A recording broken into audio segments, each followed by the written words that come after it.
Здравейте! Ние сме нещотърсачите и в момента сме на нашата вила за почивки, или т.е. къщата, в която аз съм отраснал, най-големият нещотърсач. Оня ден какво видяхме? Помниш ли? Ето тук слезе един пор. Слезе един пор и сега ни е интересно какво има в подпокривното пространство на тази къща и затова ще се втурнем в приключение на търсене. Ела ти покажа откъде ще трябва да се качиме.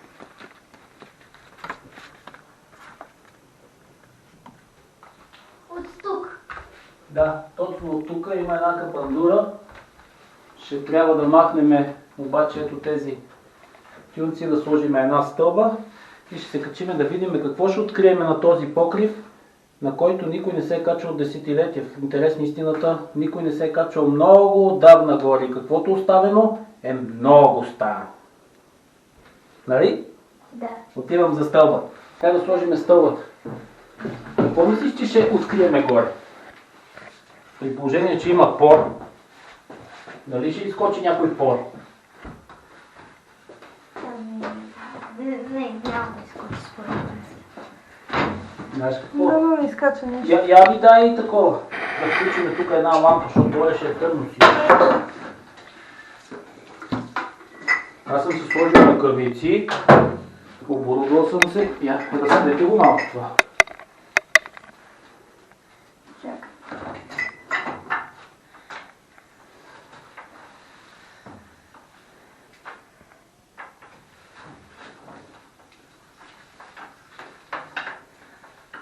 Я да видиме. Тук имаме и светлина. Всичко имаме. Да почваме. Внимавай.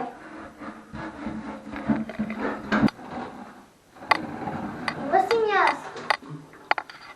Сега ще ви чакай да сложа капак. На масата, ако искаш. Вътре виждам някаква тухла.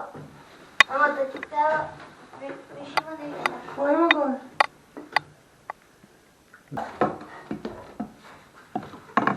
Има ли нещо там? Това е много голямо пространство. Ти можеш ли да се качиш? За сега оглеждам.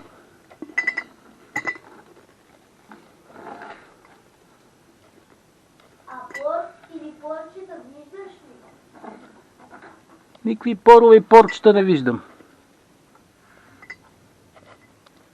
Обаче намерих кошница. Кошница! Пълна ли е? Има ли нещо вътре? Чакай, нямам къде си закача лампата. Нещо друго намираш ли? Да! Какво?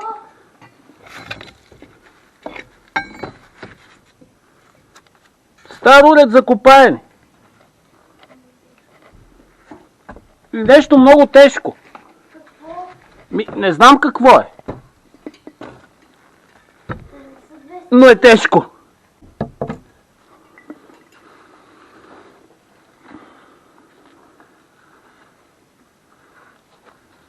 много неща има.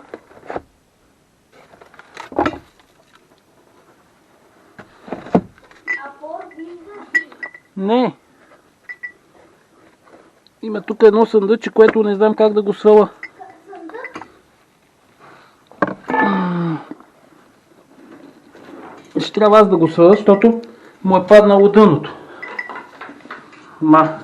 Ми се струва, че е с стари кожи.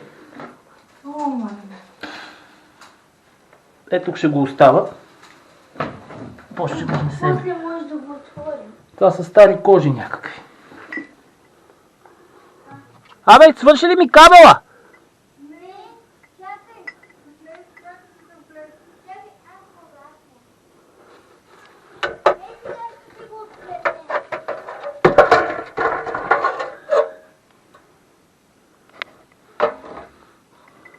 Давай, има още. Еха, какво намерих? Какво? Стар регистрационен номер. Това не съм очаквал да открия тук.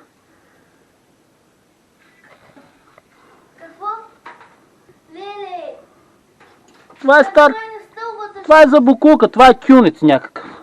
Вижда ли няма нещо вътре? Не искам така. Няма нищо. И ето ти и кофата. Бездънно е. Супер. Супер. Има някакъв капак. Капак? Да. И този капак ми прилича на меден.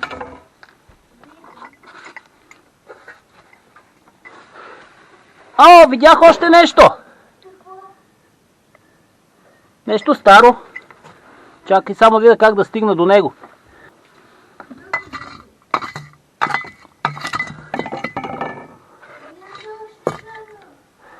Добре.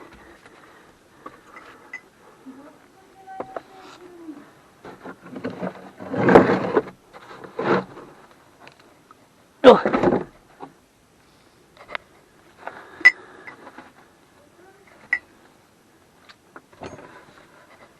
Ми намерих още неща.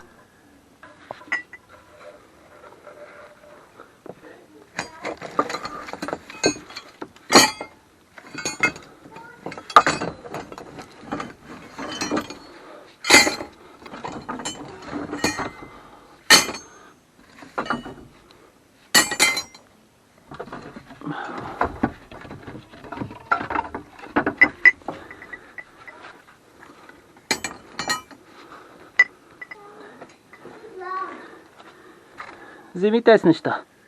Взимай! Смело! Това са хурки за... Виж!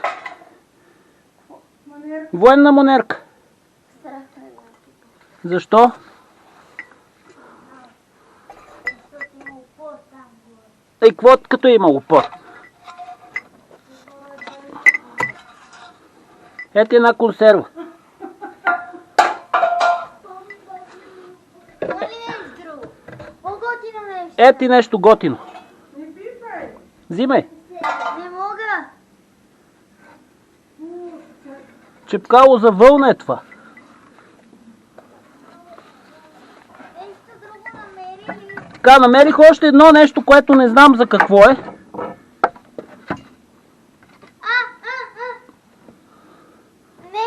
Не. Това не мога.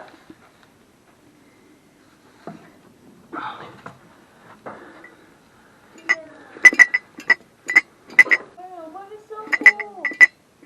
Добре, слизай тогава. Дай да видя. Е, какво да видиш? Тя крушката се побърка нещо.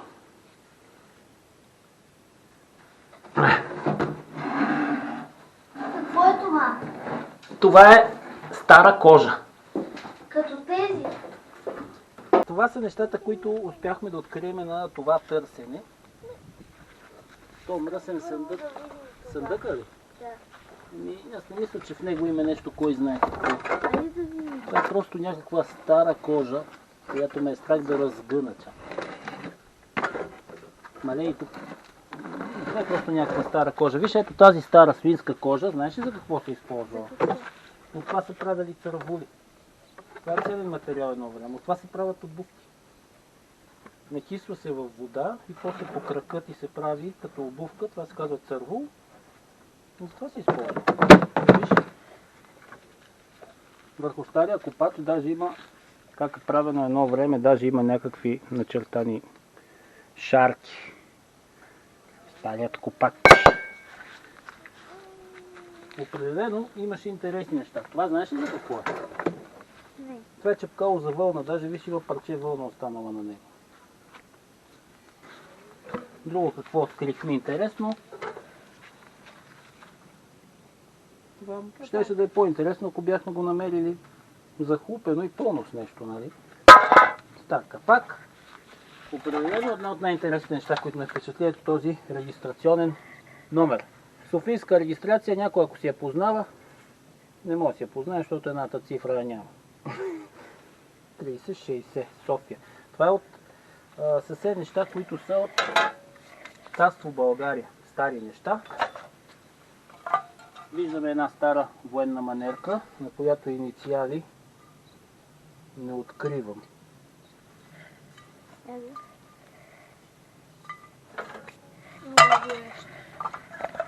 Да.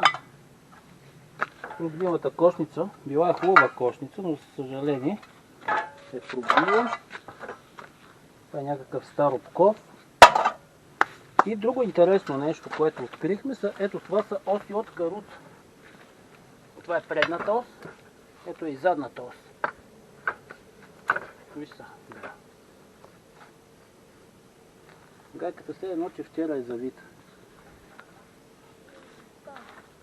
От тук се отвива гайката. На това нещо се прави колелото на каруцата. Слагаш. Завиваш гайката. Слагаш от тук един шплент да не изпада. И това е ос за каруца. Само дето задната ос, както виждаме, счупена е. И други интересни неща, които открих, е много интересно, защото едно време са си слагали инициалите производителите. Виж каква керамида. Дружество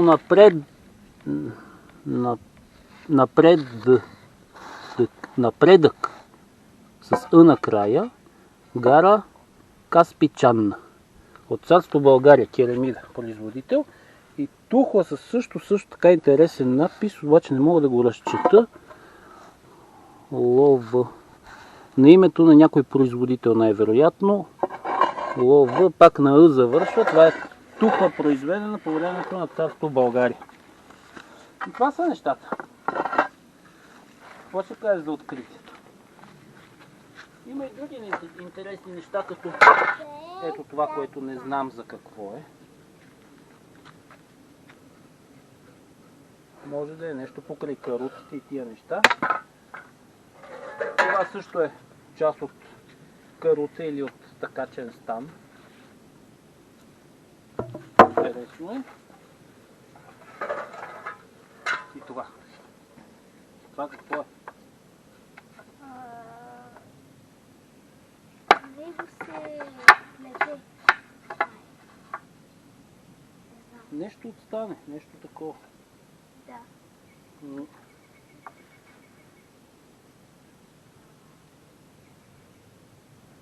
Не знам точно къде е седяла тази част. Съжаление, по нея няма надписи.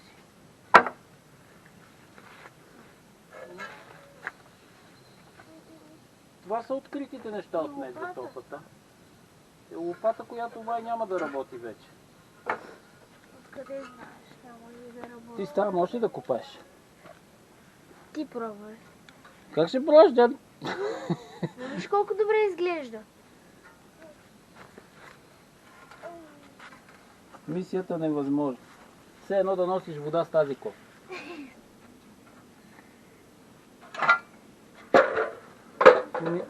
Бих искал да измия този номер.